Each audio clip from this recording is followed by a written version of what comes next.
Erick Thohir harus penjarakan Anies kalau terbukti gibuli konsultan Jakarta International Stadium. Ini kan masih ada polemik, ya.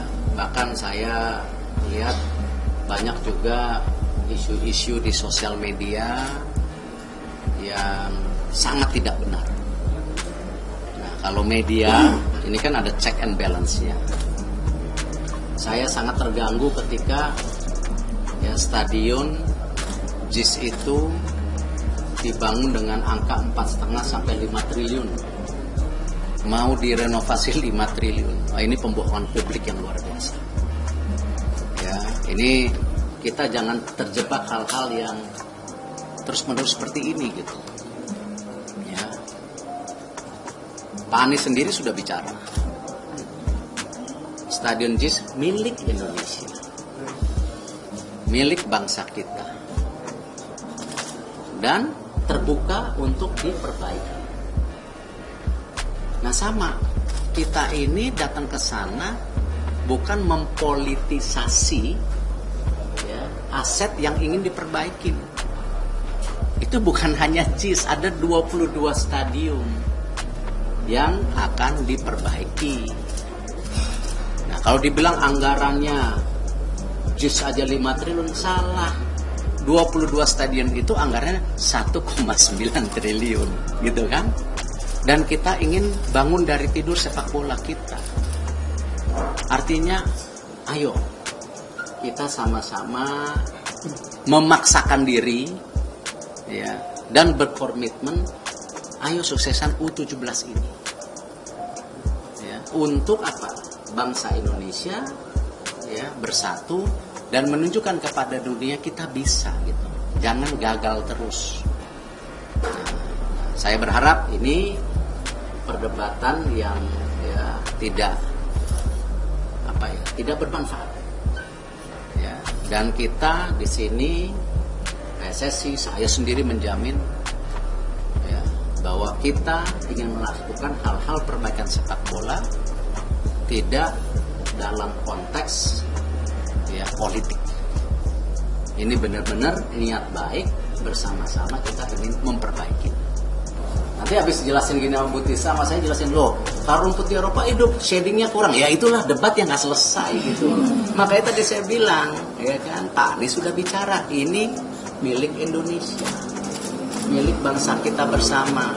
Ayo kita perbaiki. Ya udah, kita di sini, dan saya yakinkan bahwa perbaikan ini tidak politik.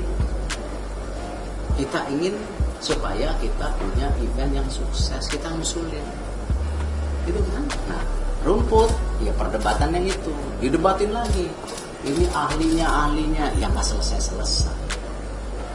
Ya, nanti ada polemik lagi nih, saya angkat lagi. Misalnya, lapangan titik-titik lolos, lapangan titik-titik tidak lolos. Padahal yang ini lebih bagus, yang ini kurang bagus. Ada penilaian sendiri, ada karena rumput, akses, dan lain-lain.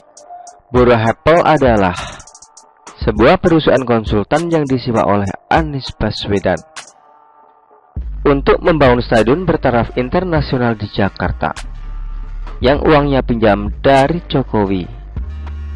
Perusahaan konsultan itu mendapatkan duit yang banyak dari Anies Baswedan yang dijadikan salah satu konsultan untuk memberikan masukan-masukan dan arahan-arahan mengenai pembangunan stadion bertaraf internasional yang bisa digunakan untuk pertandingan level dunia.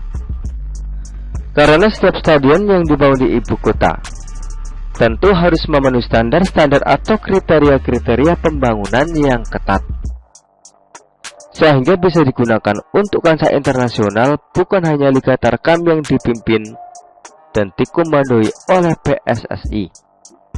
Saya kira apa yang menjadi temuan-temuan terbaru saat ini adalah sangat patut dicurigai merupakan tindak pidana korupsi. Pembangunan tidak sesuai dengan standar dan konsultan tersebut mencoret nama Jakarta International Stadium di dalam websitenya, yang biasanya diisi oleh testimoni-testimoni stadion apa saja yang berhasil dibangun di dalam kontrol dan juga konsultasi pihak Bureau Apple. Artinya, sebuah sepedaan diduga kuat melakukan tindakan korupsi dengan menggunakan BUMD DKI Jakarta, yaitu perusahaan Jack Pro. Setidaknya, para penegak hukum harus segera mengintervensi kasus ini dan mencari orang yang patut dipersalahkan dan dijadikan tersangka. Karena apa yang menjadi kriteria yang dimiliki dan disarankan oleh pihak konsultan tidak diikuti sama sekali. Alhasil terjadi kesalahan-kesalahan dan juga pengurangan-pengurangan standar, sehingga pihak penyelenggara sepak bola internasional tidak bisa menggunakan stadion yang saat ini menjadi tong sampah peradaban. Saya kira Anies Baswedan harus bertanggung jawab dan dipenjara karena sudah secara jelas melanggar aturan-aturan yang ditulis atau yang disarankan oleh pihak konsultan asing tersebut. Sebenarnya ini sudah menjadi kesalahan berulang, karena mengingat Formula E, kita juga melihat bagaimana ada uang yang keluar ke asing, namun ternyata hanya menjadi beban buat rakyat Jakarta. Masalahnya pihak penegak hukum saat ini kayaknya lagi main mata sama Anies Baswedan, dan kelihatan banget sedang tidak mau mengurus hal-hal yang sifatnya berkait dengan tindak pidana kriminal korupsi. Kelihatannya KPK dan Kejaksaan Agung sedang tidak tertarik untuk menyenggol capres itu. Padahal sudah banyak loh kasus-kasus yang dibiarkan menguap begitu saja dan masih teringat karena terekam oleh media online dan juga rekam jejak digital. Ngawur kalau penegak hukum itu ternyata hanya bertepuk sebelah tangan. Kita harus mendukung Ganjar Pranowo, karena ini sudah dikatakan sebagai pembangkangan dan juga pemborosan anggaran. Saya kira yang patut untuk memenjarakan orang ini adalah Erick Thohir, karena yang paling dirugikan dalam hal ini adalah sepak bola Indonesia yang dibawa oleh langsung Erick Thohir. Begitulah kura-kura. Artikel ini diambil oleh siwar.com dan ditulis oleh Manuel. Bagaimana menurut Anda?